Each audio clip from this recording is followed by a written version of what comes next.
Suara Pilpres pada situs penghitungan suara independen kawalpemilu.org semakin menunjukkan angka yang stabil. Data real count di situs Kawal Pemilu menunjukkan keunggulan pasangan Jokowi JK semakin tidak terkejar. Data yang masuk sudah mendekati 100%. Situs independen penghitungan suara Pilpres Kawal Pemilu mendapat sambutan. Banyak tokoh dan masyarakat umum yang mengakui kinerjanya dan mengajak masyarakat lainnya untuk mengecek hasil penghitungan real count di situs Kawal Pemilu. Situs Kawal Pemilu ini dibuat berdasarkan perbandingan data formulir C1 yang diunggah di situs KPU. Cara ini membuat data penghitungan suara di situs Kawal Pemilu sangat valid. Sebagai perbandingan formulir C1 di KPU dan Kawal Pemilu di daerah Jambi menunjukkan angka yang sama. Demikian pula dengan data formulir C1 dari Yogyakarta. Formulir data C1 dari Nusa Tenggara Timur, Sulawesi Selatan, Kalimantan Barat, dan Papua Barat. Untuk meningkatkan validitas, pengelola Kawal Pemilu juga membuka kesempatan kepada masyarakat untuk memberikan laporannya. Baik, kalau untuk kawalpemilu.org kita menerima laporan apabila di data kita ada kesalahan. Silakan buka website kita, masuk sampai ke level TPS. Nanti di setiap TPS ada link, bisa diklik laporkan kesalahan. Nanti akan membuka sebuah form, Google Form untuk diisi dan bisa disubmit ke kita. Sekarang kita sudah menerima sekitar 700 masukan atas data-data kami. Dari kumpulan data C1 tersebut, total penghitungan suara pada situs Kawal Pemilu menunjukkan Prabowo Hatta memperoleh 47,17% dan Jokowi JK meraih suara 52,82%. Hasil real count dari kawalpemilu.org ini bisa dijadikan pembanding dengan hasil quick count lainnya yang juga memenangkan pasangan Jokowi JK. Tim Liputan Metro TV. Kita ke informasi lain. Partai politik pengusung Prabowo Hatta mematenkan koalisi Merah Putih di parlemen periode 2014-2019. Namun eksistensi koalisi Merah Putih yang diusung minus Partai Demokrat ini dinilai pengamat politik sebagai koalisi yang mustahil untuk dilakukan.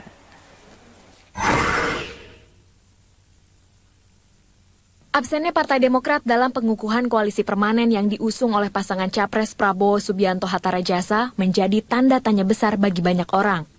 Pada awalnya, partai berlambang bintang Mercy tersebut menyatakan sikap netral dalam pemilihan presiden 2014. Namun 4 hari sebelum hari pemilu presiden 9 Juli 2014, Demokrat akhirnya berlabuh dengan mendukung pasangan nomor urut 1 Prabowo Hatta. Kegamangan Demokrat terlihat dari belum adanya pernyataan resmi dari Ketua Harian Partai Demokrat terkait langkah yang akan diambil, apakah akan bergabung atau tidak dengan koalisi Merah Putih. Perjalanan akhirnya kita punya sikap, ya sudah kita bagaimana memberikan suara kita, mendukung kemenangan daripada nomor 1. Dalam arti apa? Kita dalam rangka pemenangan, ya. Nah, bahwa dalam konteks koalisi permanen nantilah setelah tanggal 22. Sementara itu, istilah koalisi yang dipermanenkan pada partai politik pengusung Prabowo Hatta Rajasa dinilai pengamat politik J. Kristiadi tidak akan bisa berjalan. Istilah koalisi permanen hanya dijadikan tameng untuk mengamankan tokoh politik atau partai tertentu.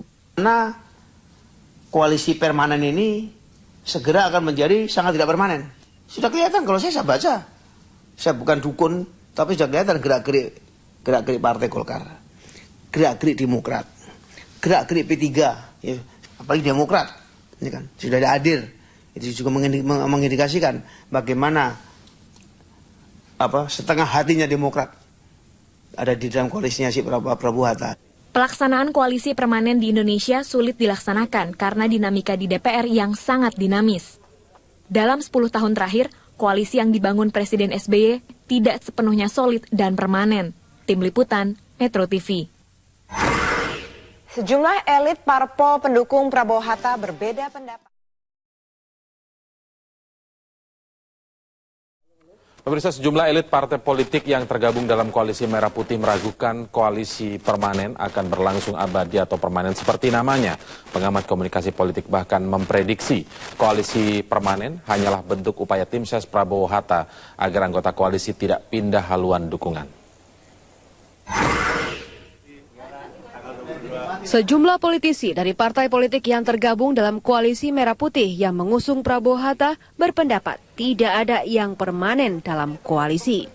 Benar juga ungkapan orang bahwa di politik itu kan nggak ada yang permanen. Yang permanen kepentingan gitu ya.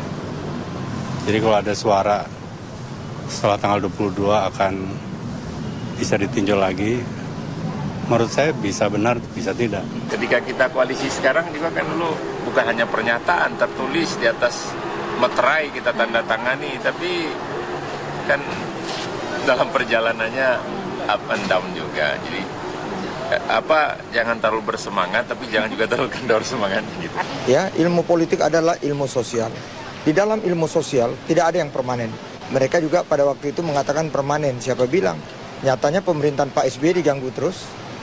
Yang mengganggu siapa? Koalisi. Maka, pengamat komunikasi politik Ade Armando menengarai, koalisi permanen adalah sebuah pertanda di mana koalisi Merah Putih mengetahui akan kalah dalam pertarungan Pilpres 9 Juli silam. Bahwa mereka akan kalah dan sekarang yang dilakukan adalah upaya untuk mencegah jangan sampai anggota koalisi pindah kapal. Bahwa mereka tahu nih permainannya koalisi Merah Putih ini. Mereka sedang berusaha meyakinkan pimpinan mereka itu Pak Prabowo, jangan takut, koalisi ini akan bertahan. Yang kita tahu semua sebetulnya harus kita ragukan. Ade pun memprediksi, koalisi permanen tidak akan berlangsung lama, terutama ketika ada pemilihan ataupun pembagian kursi di kabinet pemerintahan baru nanti. Tim Liputan, Metro TV.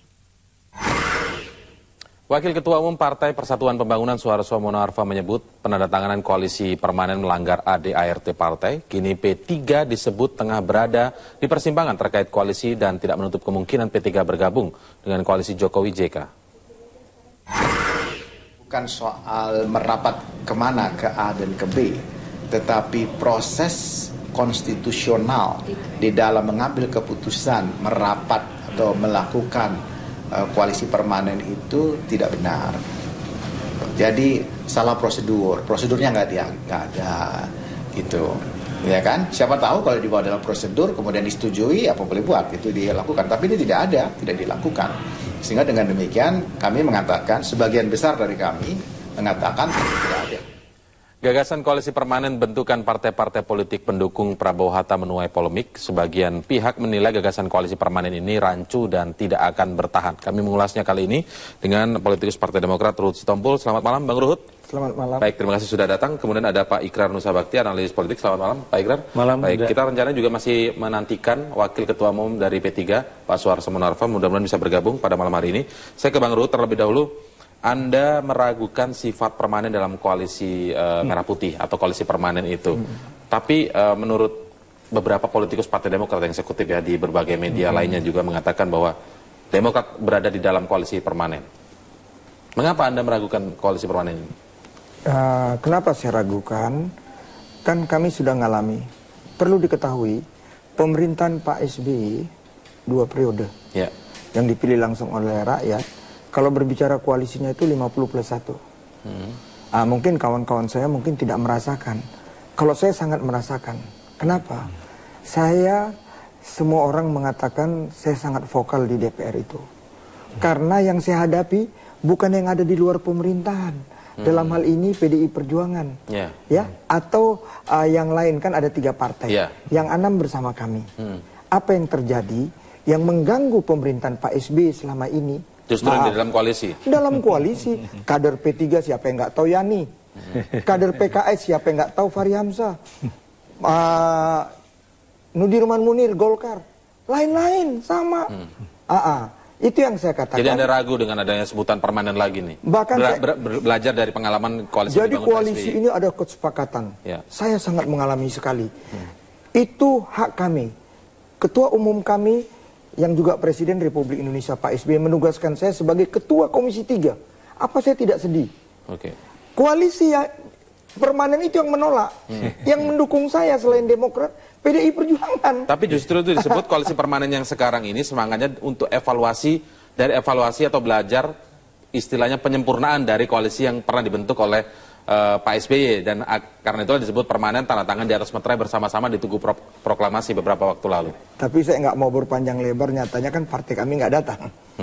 Kan? Nggak datang, ya, partai kami nggak datang. Ini artinya nggak datang ini sudah berarti tidak bergabung atau bagaimana? Ini juga masih abu-abu ini.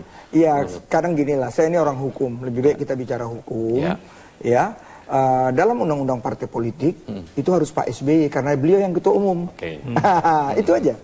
Ketua umum ya, jadi dan bukan ketua harian ya, bukan ketua umum. Dan kita berbicara politik ini seperti yang saya katakan tadi, ini kan ilmu sosial, nggak ada dalam politik 2 tambah 2 itu harus 4. 2 tambah 2 bisa juga 2 ya? Bisa juga 2 seperti nomornya Pak Jokowi, Pak Yusuf Kala.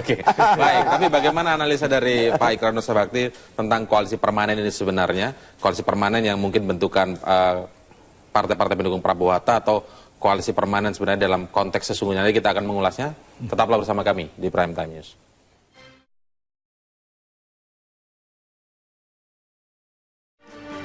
Perbincangan di Prime Time News sekarang sudah bergabung juga Wakil Ketua Umum dari P3 Suharso Monarva, Pak Arso. Terima kasih sudah bergabung. Selamat malam. Selamat malam. Assalamualaikum warahmatullahi wabarakatuh. Waalaikumsalam. Saya ke Pak Arso sekarang karena sebagai Wakil Ketua Umum Anda mempertanyakan, kalau tidak salah juga menggugat Ketua Umum dan Sekjen menandatangani koalisi permanen yang dibentuk oleh partai-partai pendukung Prabowo Hatta termasuk P3 sendiri. Apa sebenarnya alasannya, Pak? Anda ini Wakil Ketua Umum loh. Sebenarnya bukan menggugat. Saya kira pasnya itu mempertanyakan.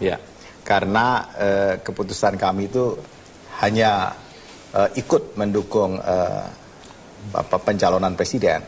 Sementara dalam rangka koalisinya kan belum. Dan koalisi kan biasanya itu kan terbentuk setelah pemilihan presiden itu sendiri. Dan pada waktu kami lakukan Rapimnas pada waktu itu, memang kami hanya mengusulkan sebuah nama saja untuk calon presiden. Nah, selebihnya sebenarnya memang harus ada komitmen baru lagi untuk dibahas secara sesuai dengan konstitusi partai. Maka yang saya pertanyakan adalah mengapa itu tidak dilakukan.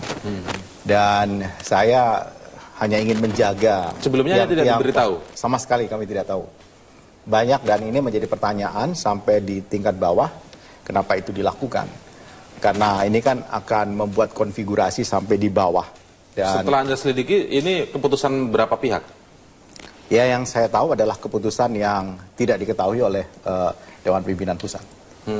Hanya Ketua Umum dan Sekjen saja begitu maksud Anda? Ya, yang saya lihat yang hadir pada waktu itu seperti itu. Saya kira kan baiknya sebuah organisasi kan pasti harus dibicarakan. Oke, kalau disebutkan alasan dari Sekjen Roma Hurmuzi atau Romi di sini saya kutip begitu, dia menyebut bahwa ini adalah konsekuensi setelah mendukung pasangan Prabowo Hatta. Konsekuensi lanjutan setelah mendukung, kalaupun menang ataupun kalah, itulah koalisi permanen yang dibentuk. Oh, saya kira bukan begitu. Itu kan penafsiran subjektif.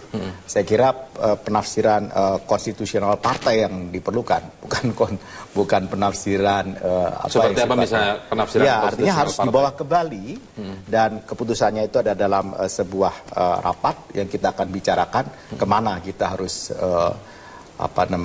menentukan arah selanjutnya. Sebab fatsun politik P3 setelah reformasi itu pada hakikatnya adalah mendukung pemerintahan yang stabil. Dengan demikian kita pasti harus kembali ke situ lagi. Itu hitoknya. Apakah itu maksudnya harus berada di dalam pemerintahan? Salah satunya harus berada di dalam pemerintahan. Oke, jadi tujuannya adalah ketika Anda memprotes tentang koalisi permanen yang ditantangani oleh Ketua Umum dan Sekjen adalah Anda sebagai Ketua Umum ingin membawa bahwa partai ini harus masuk dalam pemerintahan yang kemungkinan besar saat ini saya kira bukan soal protes di sini, tapi saya akan mempertanyakan prosedurnya. Ya kan ada tata keramanya di dalam partai politik. Kan partai politik itu ujungnya adalah pejabat publik, ya kan. Kalau di partai politiknya sendiri tidak tidak taat azas dengan konstitusinya, bagaimana ketika dia menjadi pejabat publik? Jadi saya kira itu harus kita patuhi. Saya ini hanya prosedurnya dulu ya, prosedur yang dipertanyakan bahwa itu soal akan kemananya nanti. Tapi itu tetap akan dipertanyakan oleh publik begitu. Nanti kita akan ke Pak Ikrar. Apakah Pak Ikrar melihat koalisi permanen ini kemudian sebenarnya yang dilakukan oleh beberapa elit dari partai pendukung Prabowo Hatta ini adalah untuk mengunci sebenarnya agar partai mereka tetap berada di kubu Prabowo Hatta sehingga tidak ada kemungkinan lari ke kubu Jokowi JK. Apakah seperti itu? Nanti kita akan mengulasnya. Tetaplah bersama kami di Prime Time News.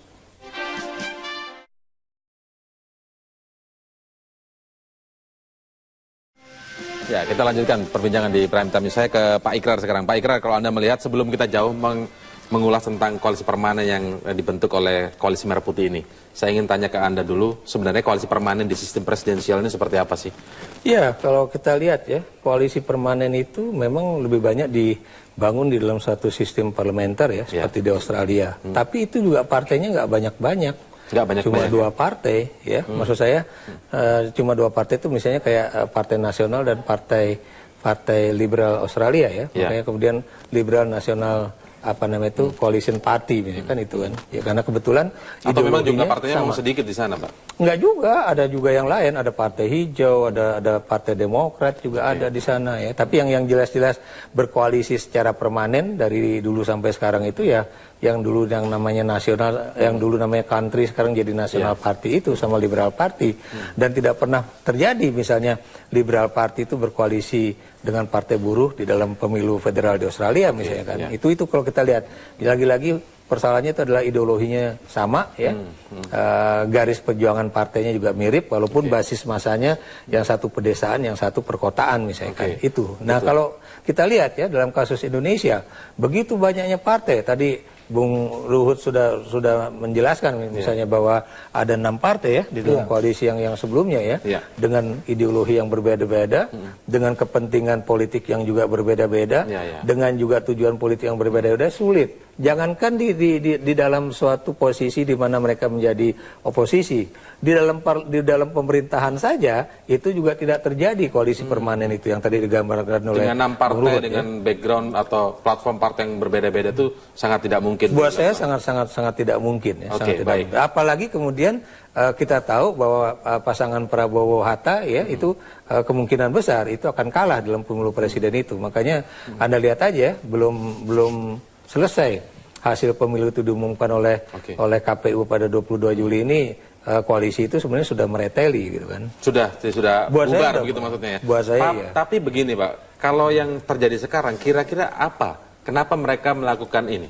Itu yang makanya waktu itu saya di harian waktu saya diwawancarai kompas.com ya, itu jangan-jangan pikiran jahat aja kan, pikirannya maksud saya di satu sisi supaya partai-partai ini terbelenggu di dalam koalisi permanen itu, di sisi yang lain kalau memang kemudian mereka benar-benar dituntut secara hukum sesuai dengan tanda tangan di atas meterai itu harus tetap bersatu. Ini kan kerjanya nanti jangan-jangan cuma mau gangguin pemerintahan yang terpilih.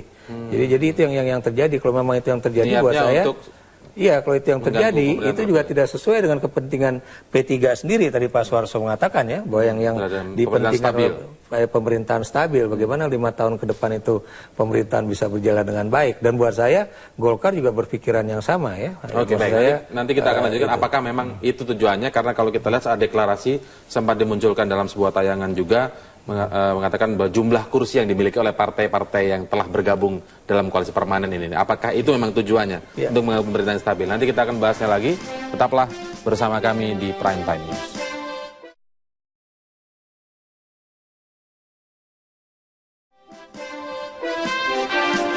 Ya pemirsa, bagaimana tanggapan para elit pendukung Jokowi JK tentang kemungkinan bergabungnya partai-partai yang sebelumnya mendukung Prabowo Hatta? Kita simak selengkapnya berikut ini. Suatu komitmen bagaimana kita membangun bangsa negara ke depan, ya kita terima dengan terbuka. Karena kami juga menyadari masalah bangsa ini tidak bisa kami selesaikan sendirian, harus dibangun suatu kekuatan gotong royong. Memang ada mereka-mereka yang kemudian bergabung untuk kepentingan Indonesia yang lebih baik ke depan. Boleh disebutkan Bu? Nah, tentu saja agak kurang etis kalau kami sampaikan sekarang ya, karena nanti tentu saja rakyat juga akan mengetahui, dan biarlah saat ini kita ciptakan suasana yang damai, suasana yang sejuk, sehingga proses rekapitulasi betul-betul bisa berjalan dengan demokratis, dengan jujur, dengan fair, di mana saksi dari kedua tim kampanye bisa menyuarakan seluruh hal-hal yang memang ingin mereka sampaikan di dalam rekapitulasi itu. Bahwa sejauh mereka sepakat dengan gagasan, sepakat dengan ide dasar mengenai perjalanan bangsa ini ke depan. Nah, kalau itu bisa disepakati, barangkali kita sangat terbuka, ya sangat cair. Dan yang ya Pak Jokowi, Pak Jokowi JK itu konsentrasinya pada bagaimana pemerintahan bisa jalan baik. Dan dari kemarin tidak pernah memberikan syarat apapun pada yang bergabung, baik Nasdem, PDI Perjuangan, Hanura, PKPI, PKB, itu nggak ada apapun. Jadi apalagi dengan yang baru mau bergabung sekarang, dengan yang awal saja nggak pernah ada janji. Jadi sifatnya itu menyambut baik, tapi tidak ada transaksi apapun, tawaran apapun, itu nggak. Pokoknya yang penting besok itu pemerintahannya yang dibayangkan Pak Jokowi JK adalah pemerintahan yang mencerminkan orang-orang yang kompeten, orang-orang yang berintegritas, track recordnya baik, itu yang selalu didorong 3 hal itu. Jadi ketika bicara dengan partai-partai juga, konsentrasi yang sekarang itu memastikan tanggal 22.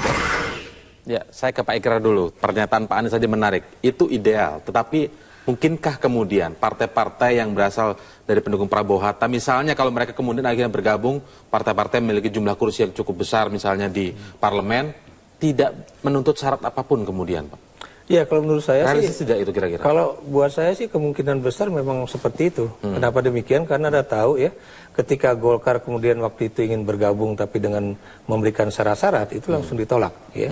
Ketika Partai Amanat Nasional juga bergabung kemudian juga dengan syarat-syarat yang bukan terkait dengan kursi tapi terkait yang lain, itu juga langsung ditolak. Jadi bukan mustahil, apalagi sekarang ya kalau Anda perhatikan ya, itu tentunya bargaining politik dari Joko Widodo dan Yusuf Kala itu jauh lebih besar pada saat ini dibandingkan dengan ketika koalisi itu akan dibangun pada saat itu ya. Jadi menurut saya tidak tertutup kemungkinan memang persyaratan itu tidak akan silakan gabung tapi persyaratan tetap nggak bisa Anda ajukan. Dan nanti memang penentuan siapa akan duduk kabinet tentunya akan atas dasar the right person in the right place lah gitu. Tapi kalau kemudian ada peristiwa seperti koalisi permanen dengan pamer jumlah kursi di parlemen yang Anda juga analisa. Saya beri contoh, kalau Golkar misalnya, kalau Golkar masuk aja satu partai Golkar masuk ke dalam koalisi Jokowi JK itu sudah cukup ya untuk kemudian berimbang antara dua kubu itu ya.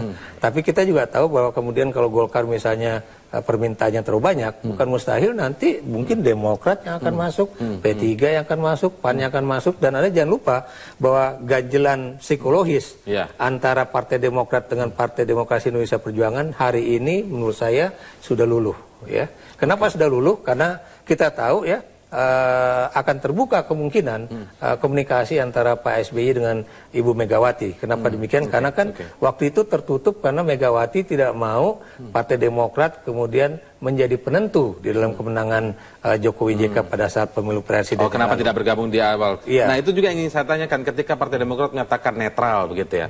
Walaupun beberapa juga elit-elitnya bahkan ke kubu Prabowo Hatta misalnya. Sekarang yang ingin saya tanyakan, publik akhirnya menangkap gelagat seperti ini, Bang Ruhut. Jangan-jangan yang menolak koalisi permanen yang digagas oleh partai-partai pendukung Prabowo Hatta ini karena memang sudah melihat mayoritas quick count ada di Jokowi JK, lalu rame-rame datang ke kubu Jokowi JK dengan berbagai alasan, misalnya kemudian mungkin yang dikemas Pak Monarva tadi adalah ADART P3 sejak reformasi adalah mendukung pemerintahan yang stabil. Saya ingin ke Bang Ruhut terlebih dulu. Apakah memang gelagat itu yang ingin, karena yang satu kemungkinan besar kalah, yang satu kemungkinan besar menang, akhirnya merapat ke yang menang? Tidak ya, itu jelas tegas saya katakan tidak. Jadi bahkan sampai ada yang mengatakan kami sedih ya mendengarnya Pak SBY dalam permainan ini seolah-olah bermain di atas dua kaki. Ya, itu tegas saya katakan Pak SBY itu seorang negarawan. Beliau tidak begitu.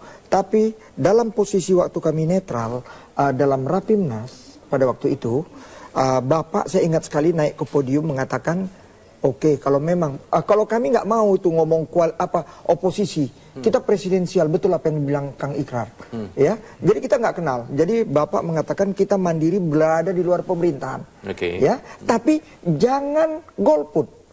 Saya juga hormati kawan-kawan saya, mungkin karena ada celah jangan golput, mereka ke kubu Pak Prabowo, Pak Hatta, kan begitu. Ya, secara terbuka. Terbuka mereka. Dan kami beberapa, ya. Ada yang inisiatif, saya kebetulan jujur dalam forum ini saya terima kasih kepada salah satu tim pendukung pasangan Jokowi JK, Bravo 5, yang ketuanya Bapak Luhut Binsar Panjaitan. Saya ini kan anak tentara, beliau pembina saya. Udah, kita ngobrol-ngobrol, ikut gabung dengan kita. Bang Ruhut, tapi kan kalau misalnya akhirnya diajak bergabung di dalam pemerintahan misalnya, atau Demokrat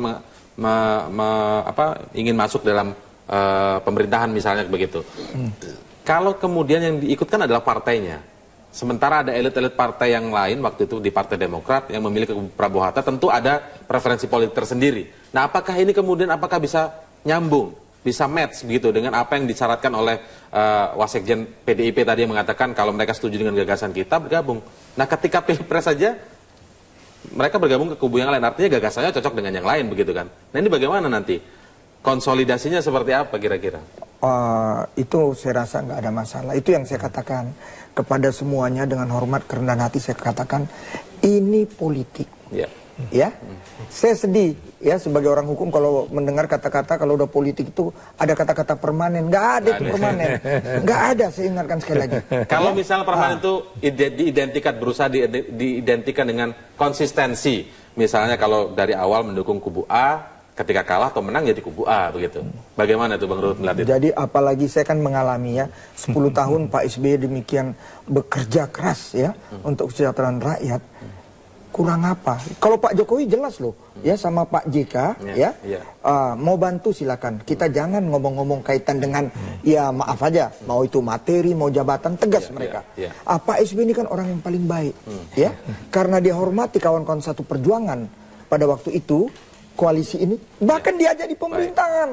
Jadi kalau bicara koalisi saya sedih. Kurang apa Pak SBY baiknya? Nyatanya menggunting dalam lipatan, menusuk dari belakang. Ini fakta kok. Itu yang terjadi ya. Itu yang terjadi. Jadi Anda trauma ini dengan kondisi saya trauma sampai saya bilang ketua komisi 3 aja saya nggak didukung. Waktu itu. Baik. Saya nanti ke Pak Munarfa juga. Pertanyaan yang sama Pak Munarfa. Bagaimana kemudian elit-elit yang selama ini mendukung kubu Prabowo Hatta, namun ketika pemerintahnya nanti dengan asumsi Jokowi JK menang begitu bergabung, ini kan gagasannya sudah beda. Apakah bisa memenuhi syarat dari yang disampaikan oleh Hasto Kristianto tadi? Nanti kita lanjutkan perbincangan ini. Tetaplah bersama kami. Baik, kita lanjutkan perbincangan di Prime Time News. Saya ke Pak Suharto seperti pertanyaan saya sebelum break tadi, Pak. Pertanyaan yang sama untuk Bang Ruhut tadi. Kalau misalnya akhirnya nanti ada rencana P3 membawa masuk partai ini ke pemerintahan dengan menolak koalisi permanen ini begitu kan yang dibentuk oleh Prabowo Hatta. Bagaimana kemudian menyamakan gagasan tadi seperti yang dibilang oleh Hasto Kristianto. Kalau sebelumnya pada Pilpres mendukung Prabowo Hatta, tentu kan ini kan gagasannya cocok dengan pasangan yang Prabowo Hatta begitu. Ini gimana untuk nyambung logikanya kayak apa ini Pak? Ya, pertama begini. Tentu bukan kita dengan tiba-tiba saja gitu. Pasti ada satu proses internal kita ya kan untuk memutuskan apakah memang kita akan bersikap seperti yang saya sampaikan tadi. Nah, karena partai politik yang akan berbicara dengan teman-teman dari pemenang Pilpres ini, tentu bicaranya atas nama institusi itu. Institusi? Iya. Walaupun di situ ada ketua umumnya yang selama ini mendukung itu masalah internal kami. Biar kita selesaikan sendiri. Jadi kan internal itu tentu akan berbeda pada waktu kita membicarakan dengan teman-teman itu. Tapi intinya bukan kita bicara soal transaksi di sini, bukan kita sama sekali tidak. Kami diajak syukur, tidak menjadi masalah. Yang penting positioningnya apa gitu. Positioningnya adalah kita ingin pemerintahan yang stabil. Pemerintahan yang kuat sehingga dia bisa menjalankan dengan baik gitu. Ini positioning ini yang kita akan saya ingin tahu batasan dari P3 dulu. Pemerintahan yang stabil itu yang seperti apa? Apakah memang perlu check and balances? Kalau perlu check and balances artinya bisa saja P3 berada di luar pemerintahan. sebagai penyeimbang misalnya? Enggak, kalau buat kami kan kalau untuk bisa melakukan prinsip-prinsip amar ma'ruf nahi munkar itu memang paling bagus kalau kita bisa masuk di eksekutif sekalian. Karena artinya kita bisa langsung melaksanakan kebijakan-kebijakan itu, bukan hanya menilai, bukan hanya mengawasi pelaksanaan kebijakan-kebijakan itu. Jadi dengan demikian menjadi relatif tadi jawaban atas pertanyaan tadi. Nah, tapi esensinya adalah pemerintah yang kuat, yang stabil. Check and balance itu soal lain, ya kan? Oke. Nah, karena pengalaman kami selama misalnya ikut dengan Pak SBY misalnya, kami konsisten dan kami tidak pernah misalnya balelo gitu, kami loyal sampai akhir di nanti di 2014 ini. Nah, kalau ada kader kami yang kemudian tidak memenuhi gitu, ya kami mohon maaf saja. Jadi kami berusaha semaksimalnya itu bisa memenuhi keinginan dari Pak SBY. Kalau katakanlah tadi beberapa elit PDI Perjuangan kemudian para tim pemenangan Jokowi JK mengatakan kalau memang kemungkinannya mereka mau bergabung dengan tanpa syarat boleh. Tapi apakah kira-kira sebenarnya Jokowi JK ini masih membutuhkan partai politik lain untuk bergabung dalam koalisi ini atau kerjasama politik ini, Pak Ikrar? Mengingat sistem presidensial, kemudian kita ingat di GBK sebelum Pilpres begitu besar dukungan masyarakat, ahli hukum tata negara mengatakan sistem presidensialisme tidak ada hubungannya dengan jumlah partai yang mendukung di DPR begitu. Bagaimana Pak Ikrar? Iya, tapi memang secara teoritik ya itu tidak ada kaitan antara jumlah partai di parlemen dengan jalannya pemerintahan dalam sistem presidensial. Tapi kita juga tahu ya bahwa secara realistis pula ya itu yang namanya DPR itu kan menjalankan paling tidak ada beberapa fungsi ya, legislatif, budgeting, kemudian pengawasan ya. Dan kita tahu bahwa dalam sistem yang baru itu dalam budgeting itu DPR tidak sekuat sebelumnya ya. Di mana kemudian dulu sampai ke satuan 3 cuma sekarang satuan 1 berarti dia tidak akan bisa menyetir sampai kemudian yang detail-detail itu ya. Itu memang udah berkurang. Tapi kita tahu juga ya bahwa di dalam pengawasan itu kan juga perlu ada keseimbangan antara parlemen yang pro pemerintah dengan parlemen yang misalnya menjadi penyeimbang pemerintah ya, supaya checks and balances itu kuat ya. Dan tentunya saya juga berani mengatakan bahwa pandangan Pak Jokowi ya itu juga tidak selamanya benar, yang mengatakan bahwa saya pernah punya pengalaman di Solo ya, ketika koalisinya juga minoritas, termasuk di DKI itu juga koalisi minoritas cuma 17%. Tapi Anda tahu ya politik lokal atau politik pada tingkatan daerah itu berbeda dengan pada tingkatan nasional. Ya. Jadi ini yang juga harus kita lihat secara. Jadi memang masih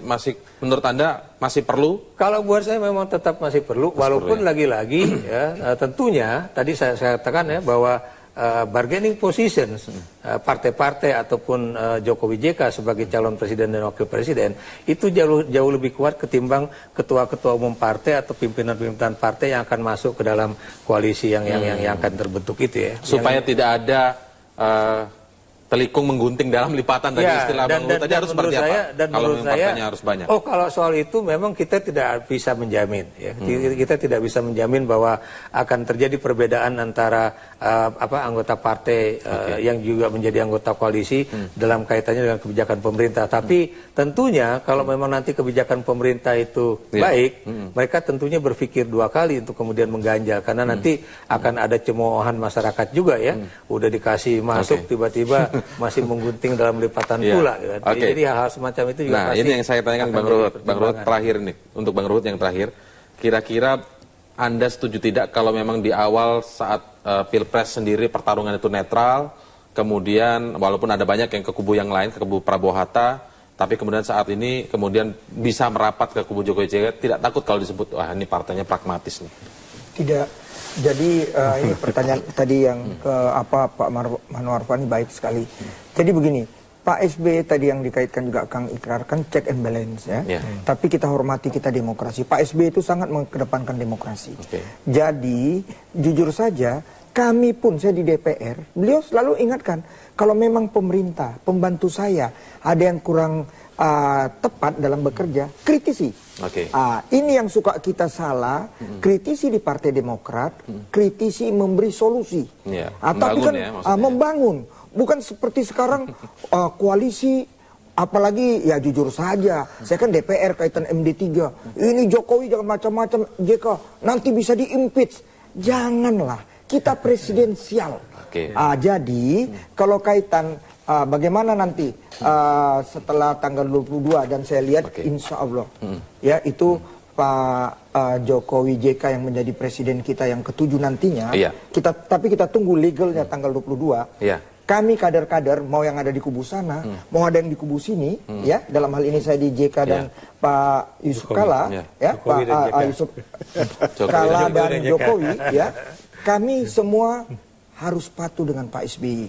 Biarlah mereka, ya. Ini supaya tidak terjadi perpecahan ya di dalam. Kita solid kok, ya, karena ada Pak SBY, ya. Kita harus terakhir patuh. Kita ke Pak Munarfa. Baik, Pak Munarfa singkat saja. Lalu apa kemudian yang akan Anda lakukan? Karena mereka ketua umum dan sekjen ini tantangan di atas materai loh. Bagaimana kemudian upaya agar tidak pertama terjadi? Dalam proses berpolitik kami secara internal itu ada keputusan Mukernas yang ketiga di Cisarua Bogor.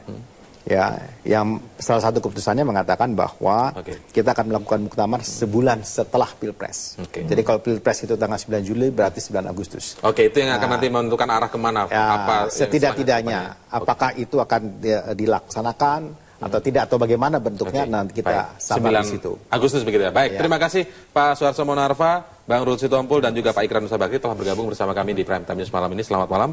Dan informasi tadi atau dialog tadi sekaligus menutup jumpa kita dalam Prime Time News kali ini. Atas nama seluruh kerabat kerja yang bertugas, saya Indra Maulana undur diri. Selamat malam dan sampai jumpa.